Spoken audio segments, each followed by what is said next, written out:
How is the Thailand Pass different from the C.O.E? No more Sinovac, more on Boss, Red Bull, and Suvarnabhumi Airport is going to have another expansion. That's all coming up in Good Morning Thailand on the Thaiger.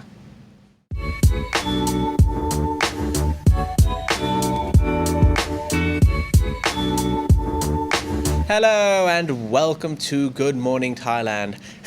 I'm Jay and this is Tim Newton. Hello. Hello, it's a Tuesday morning. Another gloomy day, Tim. I'm surprised by how much there is to talk about today. Yes, there is. You always think, there's not going to be any news around today, but we always seem to find plenty, and there's a lot on today. Right. Before we get started, I would like to have a quick shout out to Tony Packard. Or Tony Packard. Packard. Yes, thank you for being a Thaiger legend. We appreciate the support and thank you for being a member. Right. Which keeps us in these fancy microphones. Yes, and this lovely set. Right, moving on. We did a poll. I put a poll up online on Sunday night, and we've had 5,000 votes, and that's sort of going up. And what was the question? The question was, so Thailand is reopening on November 1st. Sort of.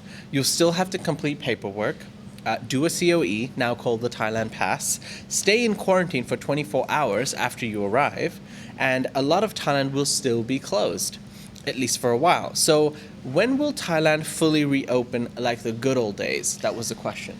So I was interested to know what people thought. So we gave them 5 different selections, and the one that people gravitated to was sometime in 2022. 48% of the vote went for that particular answer. December 1st this year, only 10%. January the 1st next year, 13%. 2023 plus 16%. And I also gave another option, which was there will always be more paperwork from now on. 14% agreed with that. So it looks like most people think that Thailand will be reopened like the good old days sometime next year. And I think that's probably about right. That sounds about right. But who knows? These are all predictions anyways. This is what we would expect, but maybe there's a sudden boom in tourism probably early next year. People they just can't wait to get out. Or maybe there's another wave of COVID-19. It's the optimism inside of me We just don't know. And neither do you. But we're doing our best to try and give you our best guesses. And, of course, polls like this sort of show the mood of the meeting, what you're thinking. So thank you very much to all the people that voted. Right. Let's get on to our first topic, which is the Thailand Pass. Now, we've been talking about this for a whole week, that the C.O.E. Is the C.O.E. going to be scrapped? Then the C.O.E. is scrapped, but it's basically been replaced by the Thailand Pass. So somebody wrote the other day on our forum, they said, what is the C.O.E? So I politely answered, stands for the Church of England. Yeah, pretty much. So C.O.E, the Certificate of Entry, a document required to come into Thailand because of COVID-19. And it's a document that Thais and foreigners all have to fill in at this time. That's right. So it's now been replaced by the Thailand Pass. How is that any different? Well, the main 3 things are that it's an online form that you'll have to upload, but it's not as difficult as the C.O.E. I think this is the selling point. Although most people are saying, why do we have to do this? Why can't we just arrive and get a stamp in our passport? So travellers will have to fill in the T8 health questionnaire and the TM6 immigration form. Yes. So that's the first thing you'll need to fill in that information. So it looks like that when you're sitting in the plane with nothing else to do and saying, gee, I wish I brought a pen, you won't have to fill out that blue form anymore. That'll be an online thing you'll have to do before you get on the plane. Yep. Not only before you get on the plane, but before you get given a Thailand Pass. You'll have to upload your vaccination certificates. Okay. And they say that the approval will be within 1 to 3 days instead of the up to 7 days, which it's been taking for the C.O.E. up to date. And then after that 3 days, you'll get a QR code that you'll presumably scan, and then that will allow you to get into the country. So in theory, it sounds like it's fairly simple, and it's certainly an advancement on the C.O.E. So let's see. But I feel like that sounds reasonable. What do you think? Look, like everybody else, I'm sure we all just want things to get back to whatever normal was, and just arrive and get a stamp in our passport. That's not the case. So I don't know how long this is all going to keep going for. We've got to remember that Thailand is still under an emergency decree until at least the end of November, so that the whole immigration process is now under the purview of the CSA and not the Immigration Department or the departments that used to run these things. So it's all a moving feast, and everybody's basically saying in all the forums, just make up your mind and stick to it. Don't change your mind all the time. But that's the current situation. And that's what we're here to do, is just to report what the current situation is. All right, let's take a quick break, Tim. Once we come back, we're going to be talking about no more Sinovac. The Thai government officials have come out and said that they will stop using the Sinovac vaccine. More on this right after the break.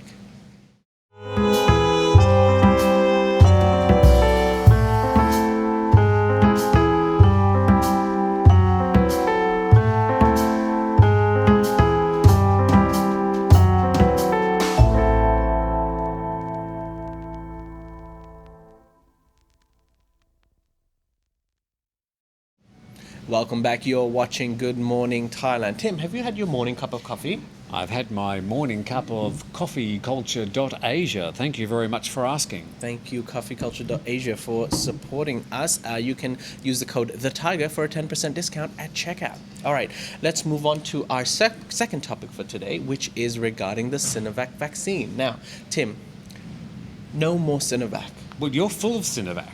I am. I've had 2 doses of Sinovac vaccines. And you've had a booster. I've had an AstraZeneca booster. Okay, so what the government's saying is that once they've run out of the current stock of Sinovac, Which seems to be by the end of this month. yeah, but like looming, that they're not going to be buying any more, and they're going to stick to mostly the locally made AstraZeneca Yes. and Pfizer. Am I right? That's right. So instead of using 1 dose of Sinovac and 1 dose of AstraZeneca, which is what they've been doing, they will be using 1 dose of AstraZeneca and 1 dose of Pfizer. Now, this whole mixing, these cocktails of vaccines, I find a little bit vexing. Yes. Because what I've read about the vaccines is that there are 2 main types of vaccines. There's the older style vaccines and then these new mRNA vaccines, and both work in most cases perfectly well to protect you from hospitalisation and the possibility of death. And so far, all the evidence is showing that that's the case. But the mRNA vaccines work in such a completely different way. I'm not sure if having half a dose of one vaccine and then half a dose of a totally different type of vaccine. So I would like to probably see a little bit more testing done on these cocktails before they inflict them on the population. We know the vaccines have been working perfectly well, but these cocktails and these mixtures are probably that they certainly need a little bit more experimentation and evidence before I think I'd be happy. For me, when I get a booster, I'll probably go with 2 of one particular manufacturer's vaccine. That's my choice. Right, Tim, Thailand is actually planning to buy 120 million COVID-19 vaccine doses in total by next year. And they've booked 60 million doses of AstraZeneca, a vaccine which is obviously manufactured locally. And well, I think it's actually manufactured in 6 different locations around the world. So I think the 60 million they're talking about is from Siam Bioscience. Are going to be the local ones, yeah. Yes. So far in the country, 36% of the estimated 72 million population of Thailand is vaccinated, and they're still trying to reach 70% by the end of the year. Yeah, I think the graph sort of goes like this, because as you start to get to the unvaccinated, the ones who have just been hanging back, either hesitant or remote, you can get through the remote ones, but the hesitant are never going to get vaccinated for one reason or another. And in America, they're finding it very, very difficult to get to that 70%. I think it'll probably be a little bit easier here in Thailand, where people seem to be more accepting of the vaccines and seem to understand that they are actually helping solve the problem. All right. Last topic before we go into another break, Suvarnabhumi Airport Yes. is expanding once again. Now, it seems to me, where are we? Just scrolling through my notes.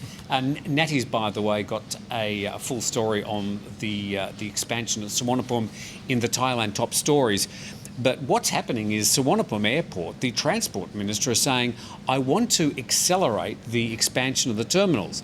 Currently there's an expansion, it's called the Eastern and the Western expansion of the main terminal, and they're now wanting to accelerate the start of another expansion, which is called the Northern expansion, and includes a third runway. Now, you probably think, gee, why are they doing all this expansion if there's no one coming back to Thailand right now? Yeah. Well, the tourism minister seems to be full of optimism that things are just going to burst back into full steam ahead after November the 1st. I could probably give him a hot tip that that just isn't going to happen. It's going to be a slow improvement. We don't know how fast that acceleration will be, but it's certainly not going to see 40 million foreign tourists arriving on the doorstep on November the 1st. So the 3 passenger terminals will actually increase the capacity of Thailand's main air travel hub to 60 million passengers a year. Yep. And with the completion of the third runway, they say Suvarnabhumi will be able to handle 90 million passengers per year. So this is a lot of optimism. It is a lot of optimism, especially because pre-pandemic numbers suggested that 45 million people pass through the terminals each year.